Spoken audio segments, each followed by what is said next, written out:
Hi, this is Steve Vanderbilt with RegimeChange.org. Let me first make this statement. The opinions I'm going to express here are directly my own and may or may not be the opinions of RegimeChange.org as an organization.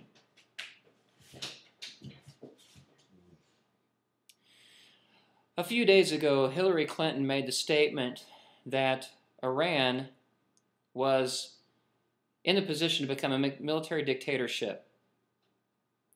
Well, Ms. Clinton, I think you're a moron, because you need to look in the mirror.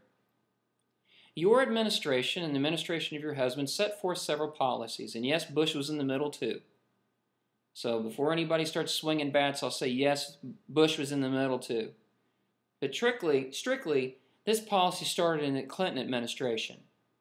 A few days ago, the Director of National Intelligence, Dennis C. Blair, stated that the U.S. intelligence community has a policy on killing American citizens. Now, as a prior service Marine, and if anybody's seen these stand up and stand together videos, you'll know what this is. I find that extremely reprehensible. And as a Marine, I'm finding a great deal of difficulty not being as profane as anybody could be right now.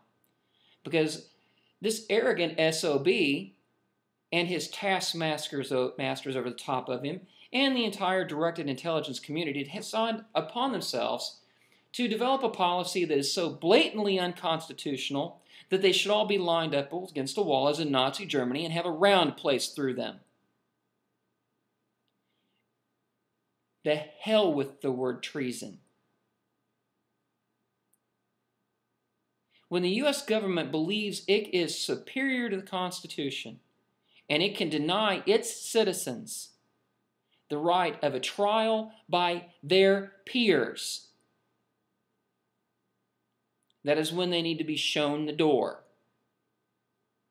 one way or another, in my humble opinion. You see, it's about as simple as this. Intelligence gathering and police work is basically upon the issue of acceptance and evidence.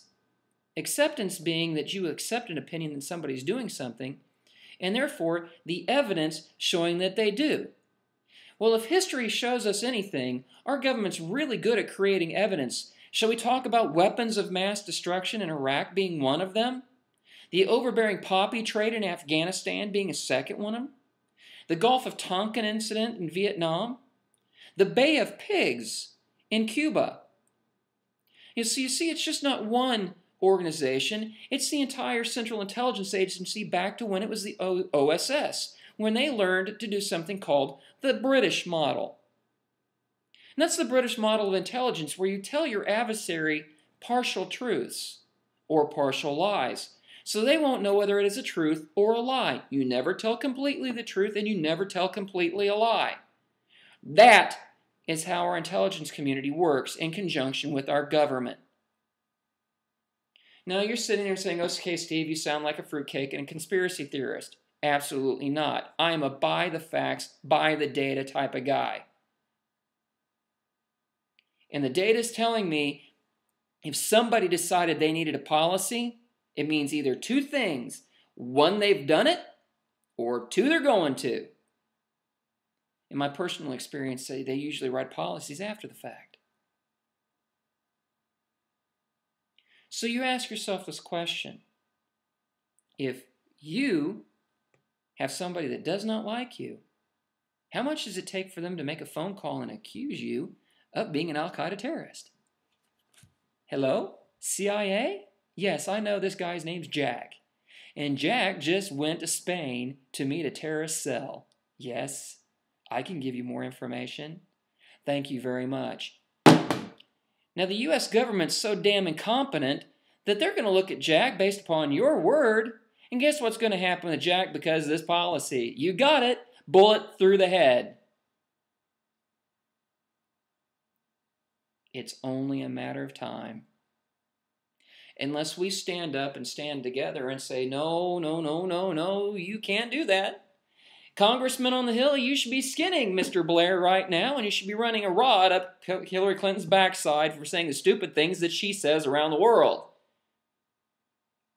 And while you're at it, you might as well hold her boss, Mr. Obama, at task too. Because if you're a lead the front type of guy that Barack says he is, he's involved in it all. So he needs to be telling Hillary, you need to shut up. And Blair, you need your resignation on my table because you guys are so out of line for myself being this constitutional attorney that I am and the professor I say I am. You see where the hypocrisy has gotten to a point where it is just overbearing? Wait, was that the CIA? I guess they got Jack.